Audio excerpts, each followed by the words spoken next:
Dios me lo siga bendiciendo. Los saludos de nuevo su hermano, el pastor Carlos Parga. Con la ayuda del Espíritu Santo, quiero compartir una porción de la Escritura que se encuentra en Romanos capítulo 8, versículo 35, que dice así: ¿Quién nos separará del amor de Cristo? ¿Tribulación o angustia?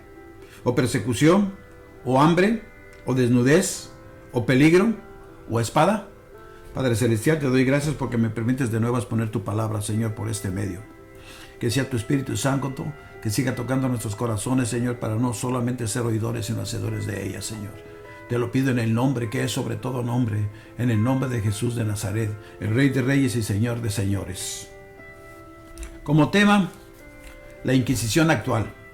La Inquisición medieval había florecido durante siglos cuando el Papa Pablo III, en 1542, le dio la categoría de permanente como la primera de las congregaciones sagradas de Roma, la Santa, Católica y Apostólica Inquisición, más recientemente conocida como el Santo Oficio.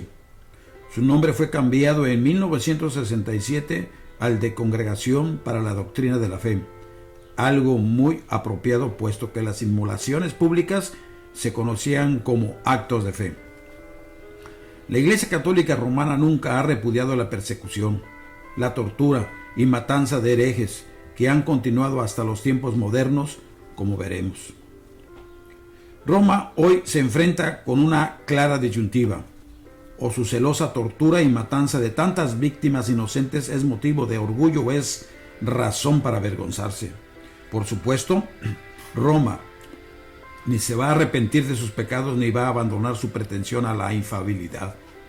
Por lo tanto, no debería sorprendernos que la oficina de la Inquisición todavía ocupa el Palacio de la Inquisición adyacente al Vaticano, aunque con un nuevo nombre, la Congregación para la Doctrina de la Fe. El Gran Inquisidor es el que informa directamente al Papa.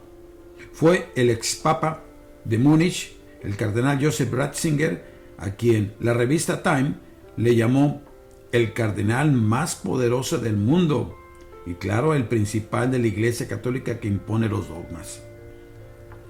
Esa imposición puede ser brutalmente directa o tratada con mucho cuidado por medio de otra persona, como lo fue el caso a fines de 1993 en el amordazamiento de Fray Joseph Breen por el obispo de Neuchâtel, Edward Kimmich.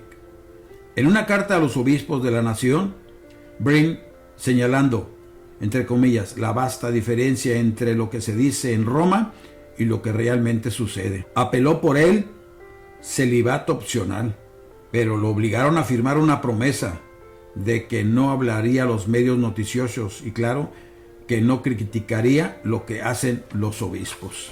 A pesar de que ya no inmola a sus víctimas, dicha congregación todavía se esfuerza por mantener el control sectario del Vaticano sobre la forma de pensar de su clero y los miembros de la Iglesia. Por ejemplo, el 9 de junio de 1993, Ratzinger publicó las instrucciones para promover la doctrina de la fe.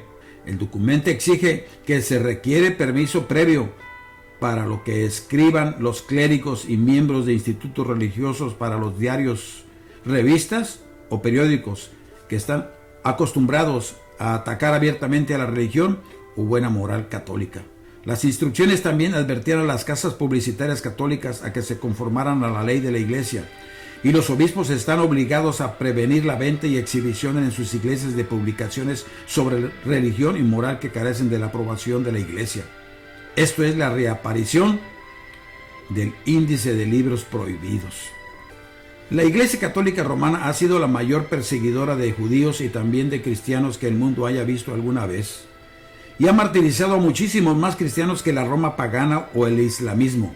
Solo Mao Zedong y José Stalin la han sobrepasado. Pero es difícil que ellos hayan estado actuando en el nombre de Cristo.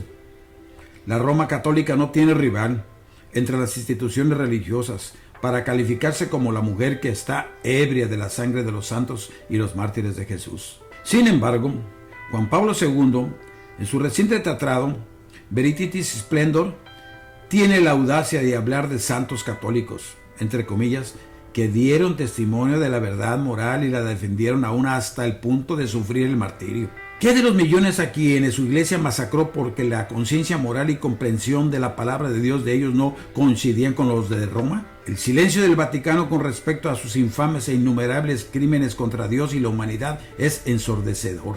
Peor aún es la hipocresía que permite que esta mujer homicida pose como la gran maestra y ejemplo de obediencia a Cristo.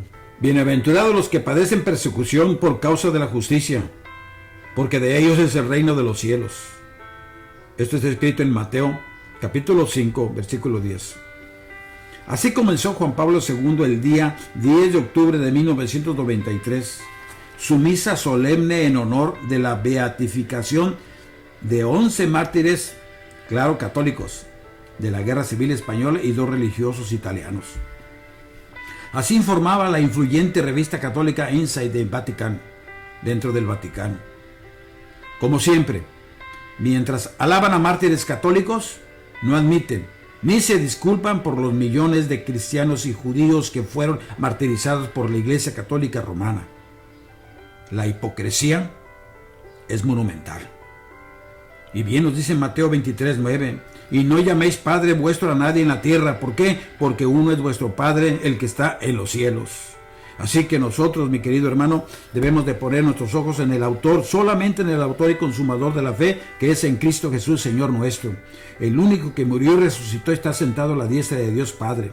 Stalin, Mao Zedong, María y todas las vírgenes están sepultadas aquí y no te oyen ni te hablan. ¿Por qué? Porque están sus cadáveres aquí. Solamente la alma de María está con el Señor. Pero el único que nos oye y que nos ve y que conoce nuestro corazón y nuestra entrada y salida es Jesús de Nazaret, el Rey de Reyes y Señor de Señores.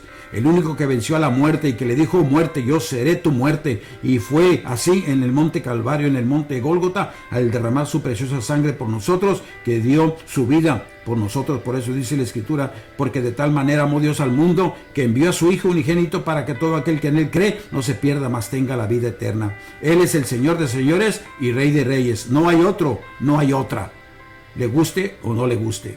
Así es que, poniendo nuestros ojos solamente en Jesucristo, el autor y consumador de la fe. Que Dios te siga bendiciendo, y se despide de ti tu hermano y amigo el pastor Carlos Parga.